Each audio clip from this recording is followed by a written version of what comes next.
بسم الله الرحمن الرحيم السلام عليكم ورحمة الله وبركاته waxaan maraynay casharadeenii C1 iyo C2 grammarka page-ka 17aad maanta waxaan ka hadlaynaa oo kusoo guda jirnay awalba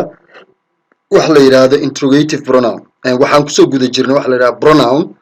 sidaas darteed waxaan nooga dhiman pronoun-ka wax la yiraahdo interrogative pronouns iyo exclamatory pronouns interrogative pronouns-ka waa kelmadahan sida who which that iyo what interrogative pronouns are similar waxay la mid yihiin in form qaab ahaan to relative pronouns kuwii relative pronouns but laakiin the work shaqada which they do ay qabtaan ayaa is different ka duwan they are here used halkan waxaa loo isticmaalayaa they are here used halkan waxaa loo isticmaalayaa for asking questions in su'aal lagu weydiiyo markii hore haday xiriiri ahaayeen hadda su'aal ayaa la weydiinaya marka inta badan daadu kuma jirto laakiin waa lagu soo dari karaa daad si teacher kaasi ma macallinkaagiiba markii su'aal laga dhigayo laakiin saddexda kale markii su'aal ahaan loo isticmaalayo inta badan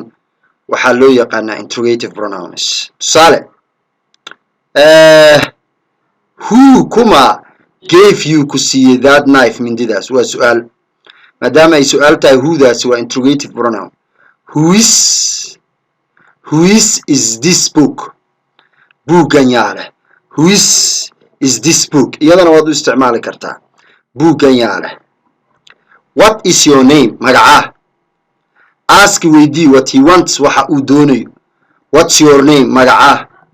say dheh which you want ama which book do you want buugee doonaysaa waxaan oo dhan marka aad su'aalo qofka ku weydiinayso who-da iyo which-ta iyo what-da waxay noqonayaan interrogative pronouns waxaa kaloo jira exclamatory pronouns waa eraygan what oo wata calaamatul cajiibkaas question markaas exclamatory pronoun waa what oo wata exclamation marka a pronoun waa magacyaal used as loo isticmaalo an exclamatory wax la yaab leh scholard ayaa loo yaqaanaa exclamatory pronoun magacyaalka la yaabka muujiya marka haddaad aragto what calaamatul cajiib wadata war kaleba ha gelin waxaad leedahay waa pronoun waxay ka tahay leedahay exclamatory pronoun tusaale you don't know me what maxay you don't know me ima taqaanid marka wadda maadaama calaamatul cajiib wadato waxaad leedahay waa adjective ama maya waxaad leedahay waa pronoun waxay ka tahay leedahay exclamatory pronoun halkaas waxaa noogu dhamaaday pronounkii halkaas waxaa ku dhamaaday wax la yiraahdo pronounkii okay exercise-kan idinkaa lidinka doonaya pick out ka soo saar the pronouns magacyaalada until dabadeedna sheeg the kind nooca tusaale he isaga an I iyo aniga met ayaa la kulmay the man ninka who kaasoo kila dilay haar iyada intee pronoun ku jirto pronounka ugu horeeya haddaan kuu calaamaday kan horaan kaala shaqaynaya pronounka ugu horeeya waa he pronounka ku xigaahina waa I iyaduna waa pronoun sidoo kale waxaan pronoun meesha ah who iyaduna waa pronoun waxaa sidoo kale pronoun ah her oo iyada ah okay qeexaa lagu yiri he oo kale waxaan leeyahay waa pronoun muxuu ka yahay waa personal pronoun ayuu ka yahay personal pronoun wuxuuna ka yahay third person qofka saddexaad waa yahay haddii lagu weydiiyo genderkiisa ma nina ma naaga dee waa masculine gender waa magac nin muujinaya haddii lagu weydiiyo casekiisa xaguu ka joogaa meesha dee subject ahaan u shaqaynaya wuxuu noqonayaa nominative case waad xasuustaan I iyaduna waa pronoun waxay ka tahay personal pronoun waxay ka tahay first person waxayna kasii tahay common gender ninna way noqon kartaa naagna way noqon kartaa qofka hadlaya allahumma asta'an case-ka ay xaaladda ay kaga jirtaan waa nominative case waxaa soo haray who iyadu waa pronoun waxay ka tahay relative pronoun ayay ka tahay relative pronoun ha ka ahaatee genderka waxa ay ka hadlaysa unbaa la eegaya sidaas darteed genderkeedu wuxuu noqonayaa masculine gender markii laga soo tago xaaladda ay ku jirto waa xagee ma subjectiga joogta ma objectiga joogta yes waa nominative case waa subjective case okay her iyaduna waa iska pronoun waa personal pronoun Allahu musta'an waa third person singular qofka saddexaad ee mufradka tilmaamaya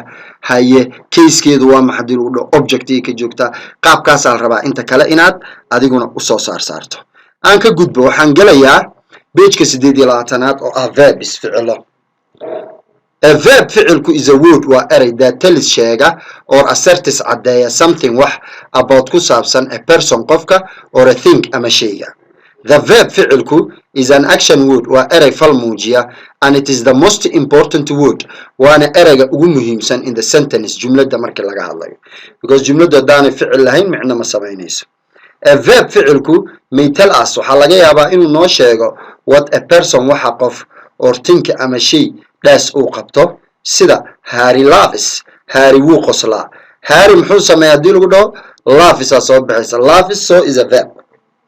what is done waxa lagu sameeyo to a person qof or think ama shay tusaale the window daaqadii is broken waa la jabiyay hay daaqadii maxaa lagu sameeyay broken waa la jabiyay sidaas darteed iyaduna waa verb waxay kale ka hadashaa ficilku what a person waxa qofka or think ama shayga is uu yahay tusaale the cat bisadu is dead way dhimatay dhimashadan erayga muujinaya waxana inay dhinteen waa is ahaanshiyahaas isaguna waa verb marka ficilku saddex xaalado muujiya what a person or think does waxa qof ama shay uu sameeyo what is done to a person or thing waxa lagu sameeyo qof ama shay ama what a person or think is waxa qof ama shay uu yahay aynu ka socono waxaan ka hadlaynaa kinds of verbs noocyada ficiladu waa meeqa nooc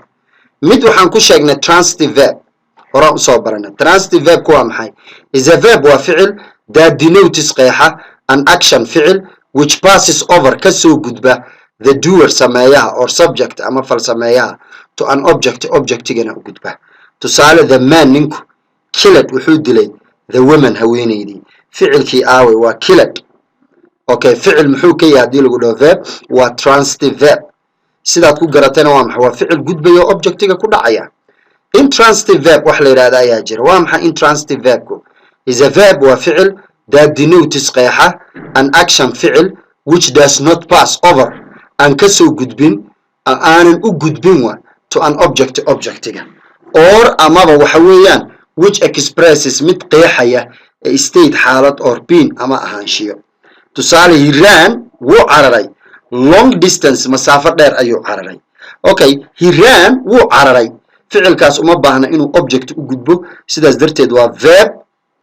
verb wuxuu ka yahay intransitive verb the baby ilmuhu sleeps wuu seexdaa okay ficilkan sleeps object uma baahna sidaas darteed waa verb waana intransitive verb this is a girl tani waa inan ist waa ahaanshiyo iyaduna sidaas ayay ku tahay intransitive verb waaya aan ka sii socdo waxaa kaloo jira nb fiiro gaara there are verbs waxaa jira ficilo which can be transitive marna noqon kara transitive oo objectiga u gudbaya or intransitive ama noqonaya intransitive oo aan objectiga u gudbayn but laakiin they depend on mar walba iyagu waxay ku xiran yihiin how they are used sida loo isticmaalay in the sentence jumlada xaggeeda tusaale haddaan dhaho they fought way dagaalameen fowdani waa intransitive laakiin haddaan dhaho they fought the enemy cadowgii la dagaalameen fowdan marka wixii lala dagaalamaa la sheegay iyaduna waa transitive marka ficilo waxaa jira intransitive noqdo object lahayn iyo kuwa transitive noqda oo object leh waaya most transitive verbs ficilada transitive-ka badankood take waxay qaataan a single object keliya inuu ka dambeeyo but laakiin these verbs ficiladan sida give siismada ask weydiinta over ku deeqista promise ballaminta tell sheegista etc iyo wixii la mid ah take iyagu waxay qaataan two objects laba object after them oo ka dambeynaya and these two objects labadan objectina are called waxaa loo yaqaanaa mid direct object midna maxaa loo yaqaanaa indirect object ficilada qaar transitive-ka ah ayaa qaata laba object labada object mid wuxuu noqonayaa direct object midna wuxuu noqonayaa indirect object maxaa lagu kala saaraya direct object which is usually kaasoo inta badan ah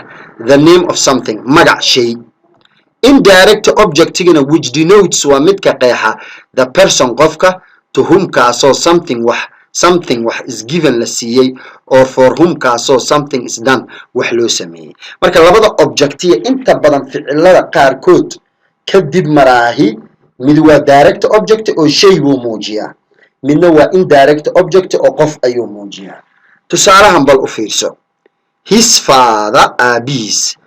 gave him ayaa isaga siiyey a watch saacad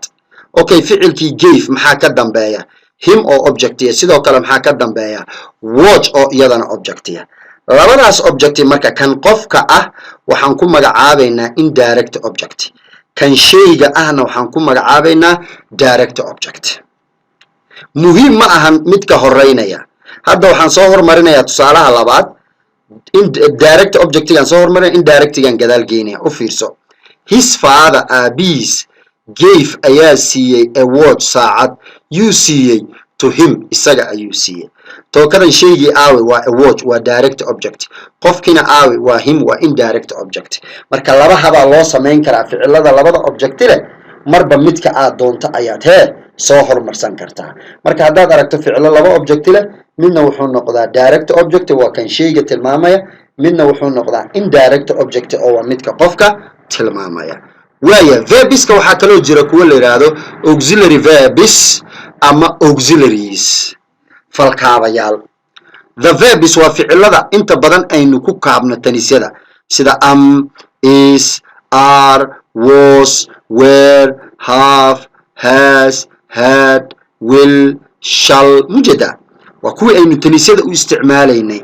okay ficiladaas wax kaabayo dhan waxaa la yiraahdaa auxiliary verbs waa when goortii user loo isticmaalo ordinary verbs ficilada caadiga markii lala isticmaalayo to make si looga dhigo tenses tanisyadii passive formski questions su'aalaha and negatives iyo diidmooyinka are called ayaa waxaa loo yaqaanaa auxiliary verbs or ama waxaa la dhihi karaa auxiliaries ayaa la leeyahay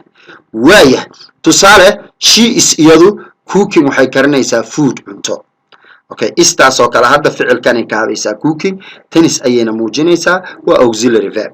waxaa kaloo jira verbab kale oo iyagana la dhaho modal verbs ama modalis kuwaas waa maxay waa the verbs ficilada sida can awoodidii could may made would should must ought to haddaad meel ku aragto are called iyaga waxaa loo yaqaanaa modal verbs ama waxaa la yiraahdaa modalis they are used waxaana lala isticmaalaa before ordinary verbs ficilada caadiga ah and express waxayna muujiyaan meanings micno such as sida permission fasax in qof la siinayo possibility suuragalnimo certainty xaqiiqo and necessity iyo wax lagama maarmaan ah tusaale I must anigu waxaa waajibigu ah learn inaan barto English